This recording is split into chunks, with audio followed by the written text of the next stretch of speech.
Welcome back to my channel. The 1982 VW Brasilia Igala is one of those cars that stands out as a rare piece of Brazilian automotive history, built during a time when local manufacturers were experimenting with unique designs and engineering solutions. On the outside, the Igala takes strong inspiration from the popular Volkswagen Brasília, yet it carries its own identity with slightly sharper lines, a more squared-off profile, and a distinct front fascia that gave it a recognizable presence on the road. The proportions are compact, with short overhangs and a fairly upright stance, making it well-suited to the tight urban streets of Brazil in the early 80s. The headlights were rectangular and neatly integrated, while the grille carried simple horizontal slats, a design detail that gave the car a modest but purposeful character. From the side view, the large glass area and thin pillars provided good visibility, and the hatchback layout made it practical,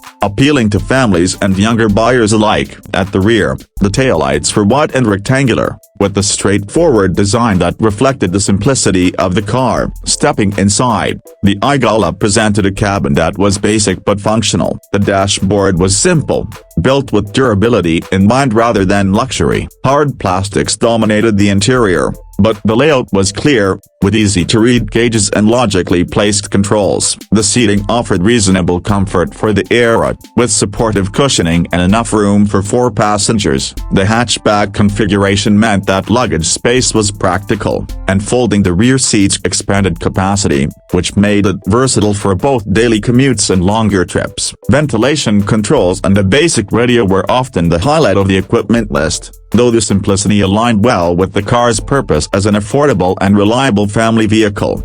Under the hood, the 1982 VW Brasilia Igala typically relied on a modest air-cooled engine, echoing Volkswagen's proven mechanical layout. Power output was not particularly high, but it was enough to handle city driving with ease, and the lightweight construction kept the car nimble. The rear-mounted engine provided good traction, particularly on less than ideal road conditions, which was a valuable feature in many parts of Brazil. Fuel efficiency was one of its strongest points, making it attractive during a time when running costs were a serious consideration. The suspension setup was simple yet durable, designed to cope with rough roads while still delivering a relatively smooth ride. Performance on highways was modest, but for its intended role as a city and suburban runabout, it was more than adequate. The Igala represents an interesting chapter in Brazilian car culture, blending practicality, affordability, and a touch of individuality. While it never reached the global popularity of the Volkswagen Brasilia,